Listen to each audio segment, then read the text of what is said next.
తెచ్చుకున్నటువంటి వ్యక్తి అయినటువంటి అడిషనల్ ఎస్పీగా రిటైర్ అయినటువంటి పృథ్వీనారాయణ గారి ఇంటర్వ్యూ చూసా ఈ మధ్యకాలంలో. వారు వంగవీటి మోహన్ రంగా గారి హత్య గురించి మాట్లాడుతూ చెప్పినటువంటి కొన్ని వాస్తవాలు ఒక్క నిమిషం మీకు ఈ సందర్భంగా తెలియజేయాలి.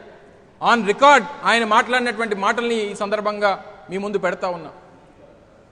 డిసెంబర్ 26 వంగవీటి మోహన రంగా గారిని చంపినటువంటి సందర్భంలో ముందు రోజు రాత్రి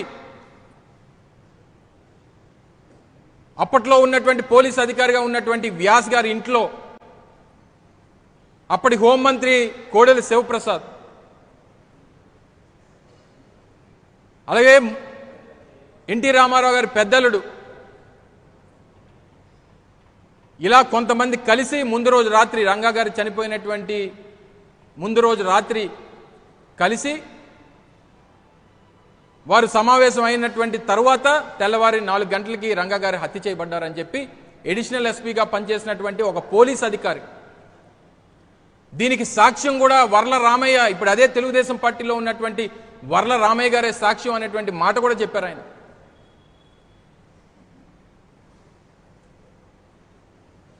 అదే పృథ్వీనారాయణ గారు వ్యాస్ గారికి ఫోన్ చేసి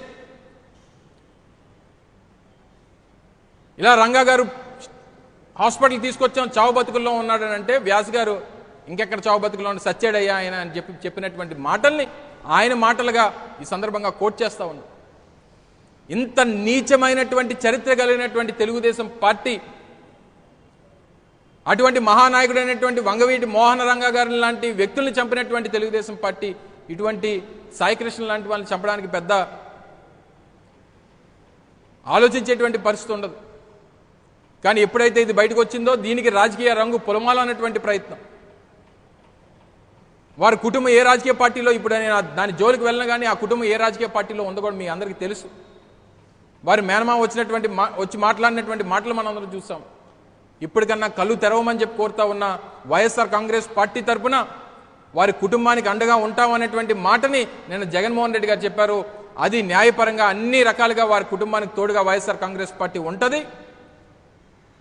మరొకసారి వైఎస్ఆర్ కాంగ్రెస్ పార్టీ తరఫున నేను చెప్పినటువంటి వ్యక్తులు అందరి మీద కూడా సిబిఐ ఎంక్వైరీ జరగాల్సిందే, సిబిఐ ఎంక్వైరీ వేయాల్సిందే అనేటువంటి విషయాన్ని మరొకసారి ఈ సందర్భంగా సాయికృష్ణని ఎలా మంటల్లో కలిపేశారు, కనీసం బూడిది కూడా మిగల్చకుండా ఎలా ఏ రకంగా చేశారనేటువంటిది పెట్టండి, ప్రజల ముందు పెట్టండి, ప్రజలు సమాధానం చెప్తారు.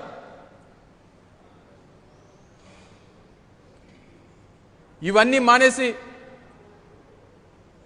మొన్న ఎక్కడో ఎవరో దొరికితే ఆ క్రెడిట్ మాకు ఎవరా తీసుకోండి, దీనికి కూడా క్రెడిట్ తీసుకోండి మీరు. ఈ రాష్ట్రంలో 24 మాసాల్లో ఈ ప్రభుత్వం అధికారంలోకి వచ్చిన తర్వాత 790 హత్యలు,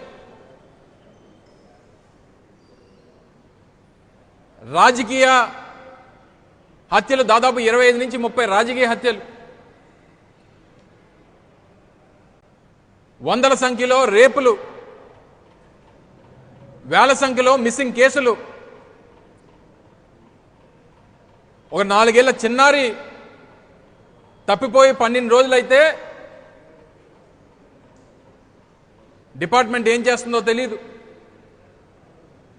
హోంమంత్రి పక్క నియోజకవర్గంలో జరిగితే వారిని వెళ్ళి పలకరించి వారికి ధైర్యం చెప్పడానికి, వ్యవస్థలు పనిచేస్తున్నాయని చెప్పి భరోసా ఇవ్వడానికి 12 రోజులు పట్టింది.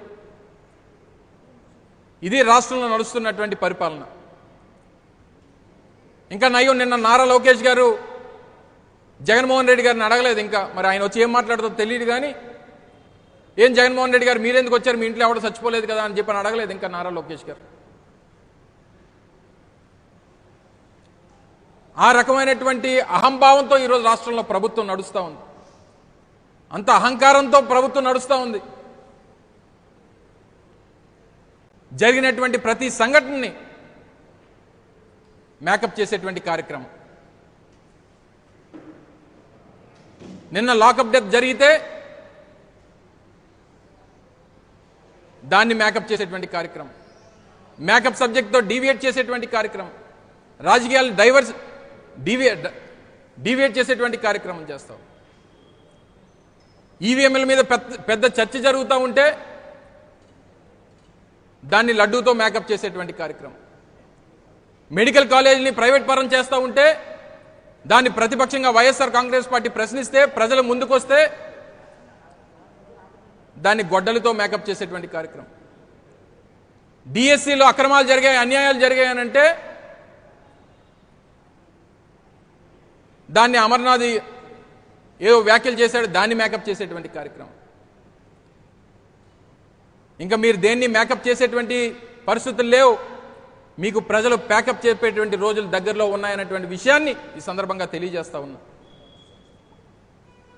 మీరు చేసినటువంటి తప్పులు, అన్యాయాలు, అక్రమాలు రాష్ట్రంలో ఏ మూలకు వెళ్ళినా, ఏ ప్రాంతానికి వెళ్ళినా మీ తాలూకు హత్యలు, మానభంగాలు, మీరు చేస్తున్నటువంటి అన్యాయాలు రాష్ట్రంలో ప్రజలు చూస్తున్నారనేటువంటి విషయాన్ని ఈ సందర్భంగా తెలియజేస్తా ఉన్నా. పెట్టారు ఈరోజు ఉదయం వారి తల్లి ఇచ్చినటువంటి కంప్లైంట్ మేరకు కేవలం నాగరాజ్ అనేటువంటి ఒక సిఐ మీద, ఆ స్టేషన్ హౌస్ ఆఫీసర్ ఎవరైతే ఉన్నారో ఆయన మీద 4 సెక్షన్లతో కేసు రిజిస్టర్ చేశారు. దాంట్లో మర్డర్ కేసు కూడా అందులో పొందుపరిచారు. అంటే చంపినట్టు ప్రభుత్వం ఒప్పుకుంది. కానీ దీంట్లో కేవలం ఒక సిఐని మాత్రమే బలిపశువుని చేయాలి అనేటువంటి ఆలోచన ప్రభుత్వంలో కనబడతా ఉంది. కేవలం ఒక సిఐ ఈ పని చేసి దీన్ని కామప్ చేద్దాం అనుకునేటువంటి పరిస్థితులు ఉండవు. ఆయన పైన ఉన్నటువంటి ఏసీపీ కానీ, ఆయన పైన ఉన్నటువంటి సిపి కానీ, పైన ఉన్నటువంటి డీజీపీ కానీ, ఈ డిపార్ట్మెంట్ని హ్యాండిల్ చేస్తున్నటువంటి హోంమంత్రి కానీ,